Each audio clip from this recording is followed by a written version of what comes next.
NorCal, 209 King of Comedy. It's Rick without the K. James presents, in my opinion, podcast. If you keep letting negativity in your life, whose fault is it? Is it yours or is it theirs? Now, I want to lead off by saying I just turned 42. You're 33? 32. 32. And you are 53. 53. So we've got We're different ten- decades.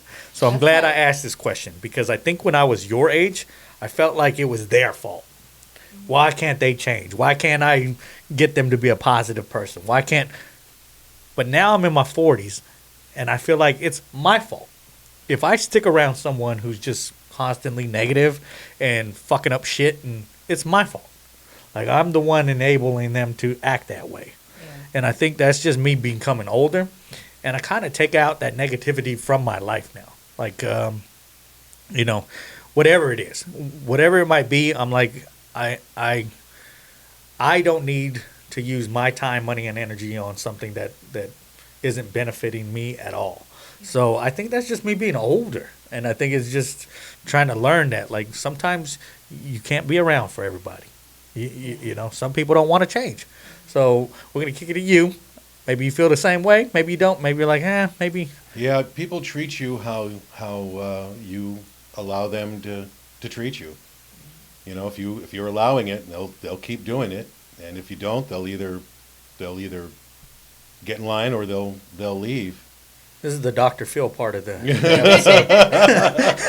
Because I think, I heard him say shit like that when I was in my late 20s, early 30s. And people will, you get away with what you allow them to get away with. Yeah. And I never really ringed until the last, 5 or 6 years where I'm like, yeah, I get it a little bit more. If it's somebody, though, that's sort of immediate to your present situation, like if it's a spouse, you can't just say, you're being negative, you got to go. If there's children involved, I mean, you got to try to, you got to try to talk to somebody or do something. But for the most part, if it's just people that you're hanging out with or even family. I was going to say, I was going to extend it to your family, though, too. Yeah, there's a couple members of my family who I just choose not to. But have you always been that way? No, not Because always. I can guarantee her being in her early 30s, she still hangs around negative family members. You know what changed me was having children. I don't want to subject my kids to that bullshit that I went through. So that's when I started, just removing that from my life, because I don't want my kids around that nonsense. So that was it. And my life has a lot less drama and a lot less heartache because I've kind of weeded out all those people. Yeah, because I can sit at home on a Friday night and feel okay with it now. Yeah. During my 20s, no, maybe they won't act the same way that they've been acting for 25 fucking years. Like, it just gets to that point. So how do you feel being 32? 32, I always feel like for myself, I already knew, because it's something that my dad and Brandon and me, like that.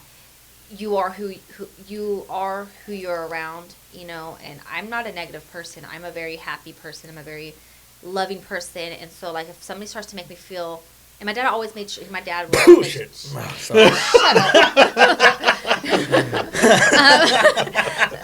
I was always really in tune with my emotions and in my aura. So I was just like, if I don't feel safe, I know I need to leave. Mm-hmm. You know what I mean? Or if I know something's wrong, I gotta tell somebody, like my dad or whatever. So my dad always kept that really, that was something he always talked about, you know what I mean? Picked me up from my cousin, how was it? How did everybody treat you? How did you act? How did you feel? He gave all these questions. So it always made me think, you know what I mean? Do I want that for my life? Do I feel comfortable at this moment? But on the other side, that with me being so caring and loving, I do stick around for a little bit, hoping that somebody will change. Yet I have to realize I cannot enable those people. You know what I mean? I'm not going to allow you to be like that. I don't like it, and I know you don't like it. But if that's what you choose to do and want to be ugly and negative and a sourpuss, then go do that somewhere else. You know what I mean? Mm-hmm. Don't do it here. When you want to act right, you can come back. And I'll probably forgive you 100 times, but the moment something happens, I'm going to kick your ass right back out the door.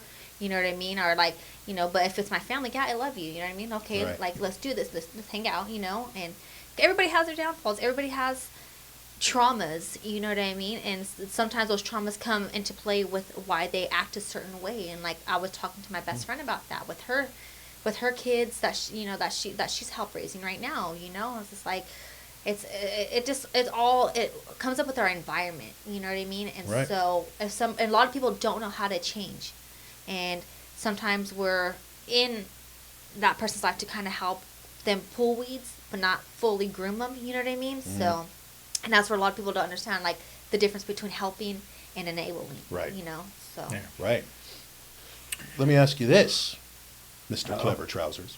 Have you ever found yourself in a relationship with somebody, or even just like a friendship, and they kind of take the doormat stance, and you find yourself kind of being even a little abusive because they let you, just subconsciously? Why am I being such a dick to this guy? Oh, because he lets me, and it's funny. Have you ever found yourself? You haven't you? Look at him. Look, he's like, yeah. Anybody else want to be out there and be my doormat? No, which kind of leads me to the next question is do you consider yourself a good friend? And how do friends view you?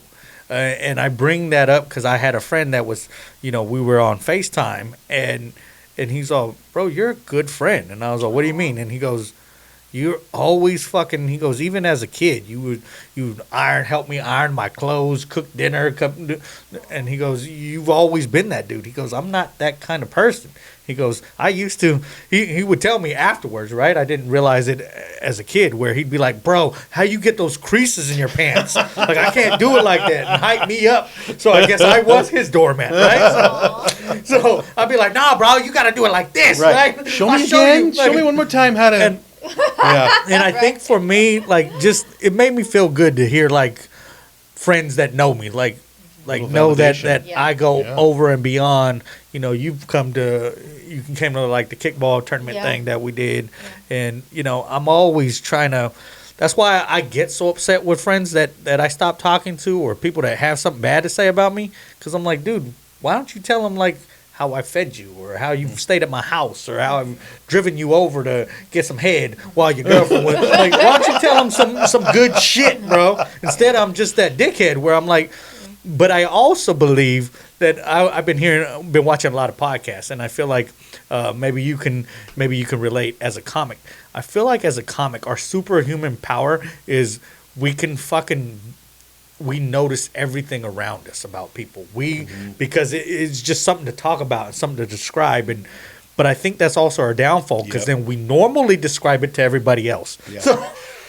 So I think, like, I can view things, and I think that's the bad part of being my friend is I know when you're bullshitting me. I know when you're fucking lying to me. I know because I read you like a fucking book, and I think that's my problem. Is I wish you've had those friends, right, where, like, they don't pay attention. Like, if you come over enough, I'll know.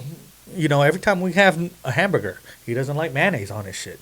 He doesn't like, you wanted jalapenos. Let me go get those. Like, I notice those little things about you if you come around enough, where I think some people that, especially that aren't in comedy, they could give a fuck less. Just oblivious, So I think it, like, even hurts my relationship where, my girl's like, well, you just...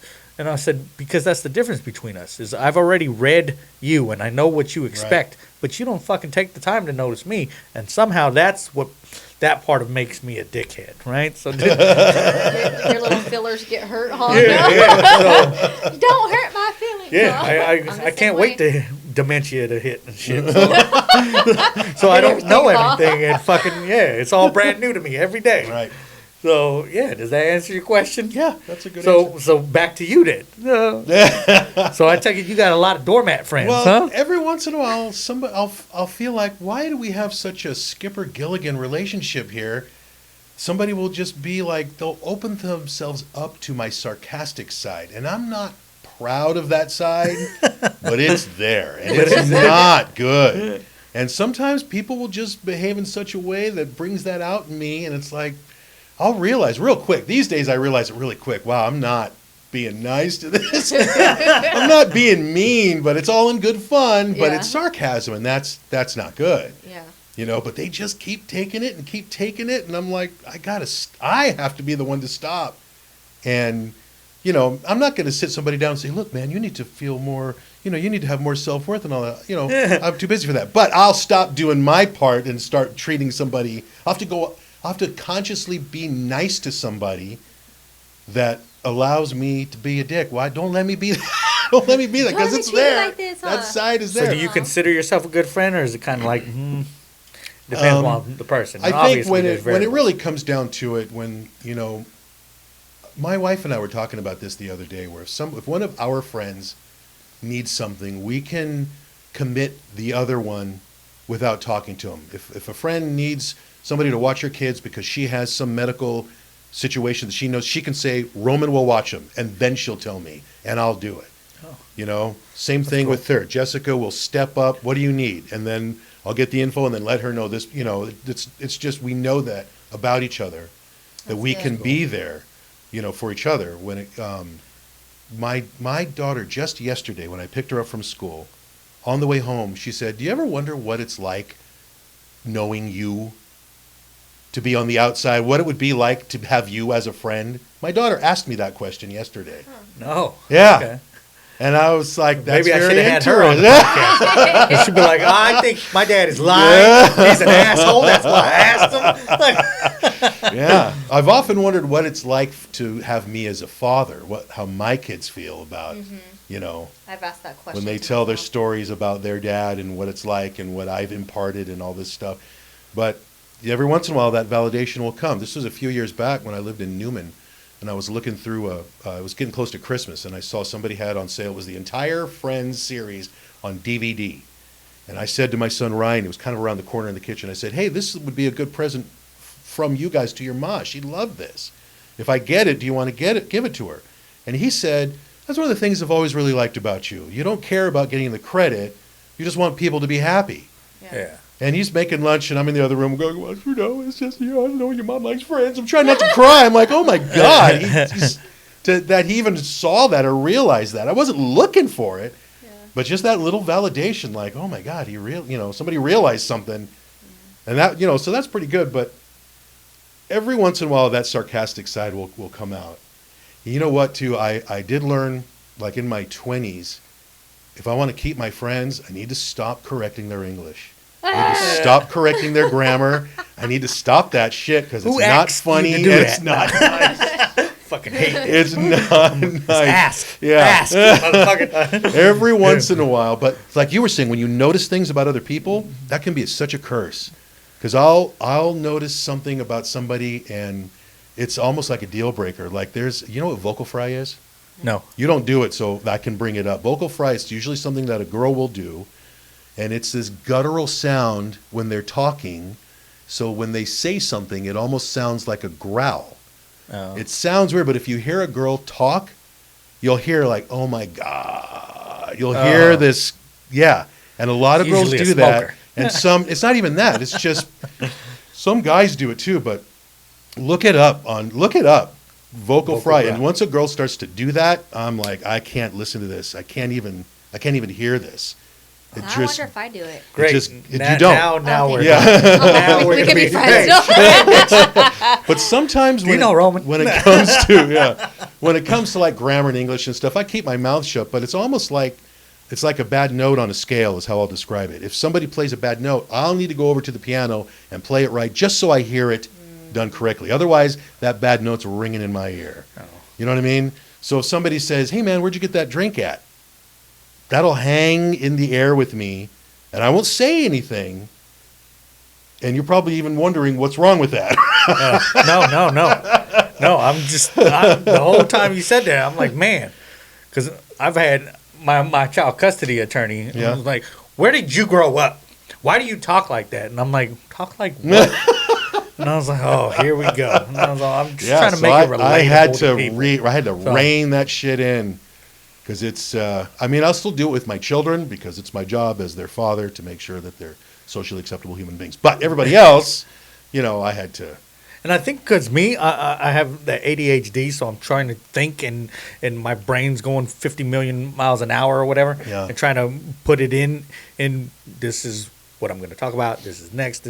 And I think for me, if you've ever read, because I do that's how I got into comedy. I used to do slam poetry. Mm-hmm. So if you ever seen my written word, you're like, you wrote this? No, somebody else wrote this. And I'm like, yeah, because I take the time to see how I'm going to write.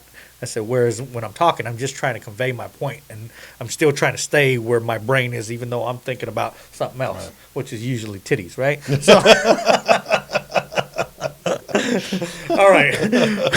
With that, we brought it over, and we're going to bring it back to you, Sabrina.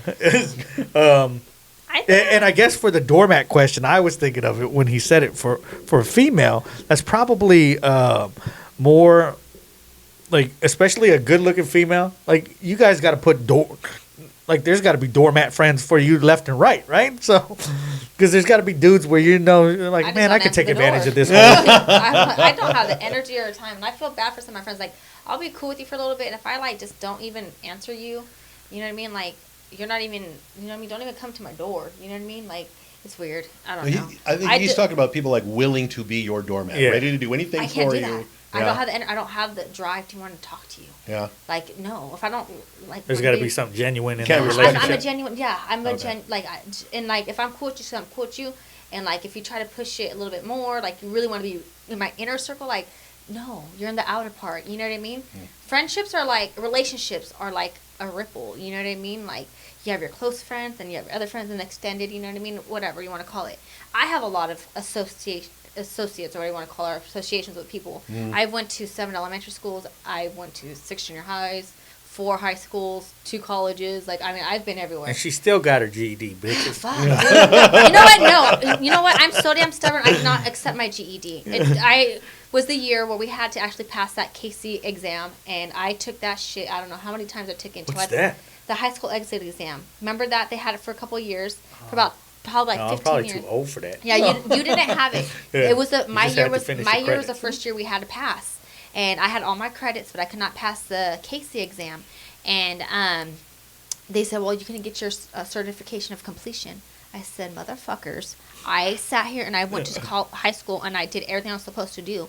I'm not doing that. You know what I mean? I'll take this test until I fucking die. I want my high school diploma. Right. And so I got my high school diploma. I mean, I took that shit probably like 14 times. Wow. I'm not going to lie. Wow. You know what I mean? So I memorized the You know? the questions, I was like, hold on. but at I 14 recognize times, the I was bubble like, oh, patterns, dude. You know, but I'm not. And that's the honest to God truth, you guys. Like, I was just like, I wasn't gonna give up. I was like, you know what? Like, it took me going to so many schools. I was always scholastically either behind or ahead because I would go either to different school districts. You know, always back and forth in the Bay Area to here.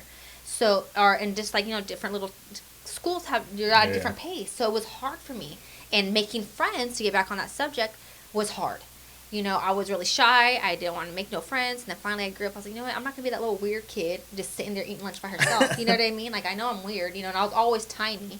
And so I would just sit there and I'd start talking to people, you know, and that's how I started making friends. And like, even to make an appointment, I'll call out a few people, but I'm not going to do it to them. Where like, I was actually a lot of people's first friends, just because So do you consider yourself a good friend? Yes. And would most people say you're a good Yes. friend? Oh yeah, because like I'm genuine with my friendships. You know what I mean? Like if I feel like okay, this is where you place in my friendship life. You know what I mean? Like I know when we connect on our podcast, when we do those little sports events, like you said, barbecues, things like that. You know, when I have other friends that I go to the gym with, and those are my friends at the gym. You know what I mean? You're categorized in that. And then I have friends that have been my best friends since day one, like my best friend and then my cousin friend. Do you kick it with any of your friends? Because I tell people, I'm like, Sabrina kicks it, but it seems to me as if you have a bunch of friends, so you're always trying to spend your time and spread it out between people. Where I tell people, I'm like, if Sabrina comes, if you get her for an hour and a half, then you're good. That's it. Because she's like, hey, you going to the gym? Yeah, I'm going to the gym. She'll come, work out for 20 minutes, and be like, I got to go. I'm like, I'm just getting started. Like, Yeah, I know. Like, I work out for an hour. Like, what are you talking about? So, yeah, no. You know what? It's funny because it's weird because like. I mean, even when at work, I bartended. I've been a bartender and a barista and all this stuff. So I always think that all my clients or my guests know each other. And so it's just like when they come in, I make everybody sit together. You know what I mean? I think, all right, you guys, I introduce them. You guys are now friends. You know, we're all get along here, you know, and we're all going to converse because, like, that's how I want things. I like when we had that kickball tournament. yeah. some of your friends, I didn't even know were your friends, you know what I mean, that were my friends. I was like, hell yeah, you know what I mean? Like, this is cool. I've known this fool since I was 16, you know, and Who was that? Jay. Oh, Jay. I've known Jay forever, yeah. you know what I mean? And so that was pretty cool, you know, and then seeing, what's his name, Marvin there too, you know, we do other events when I was with Lou, you know, R.I.P. Lou, you know, good dude right there, and yeah, man, like it's cool when everybody can come together and like it's like I recognize somebody and like I would love I love togetherness, you know what I mean? Like it's cool. Like I don't know. Like now you're my friend, dude. Like I'll see you around. Like every time I see you now, I'm like, hey, what's up, dude? You know, like I Right. met friends from him that I still talk to now. You know, like Ronnie. Like I said, you know, like I when I bond with somebody and I find like a certain connection, like R.I.P. Ronnie. Like, oh, shut up! You're so stupid. He's living life right now. Get to the point. It was rest in pussy, all right? Yeah. Jesus Christ, he had that Right? But ever since he's got his new girlfriend, he's too good to be on the podcast.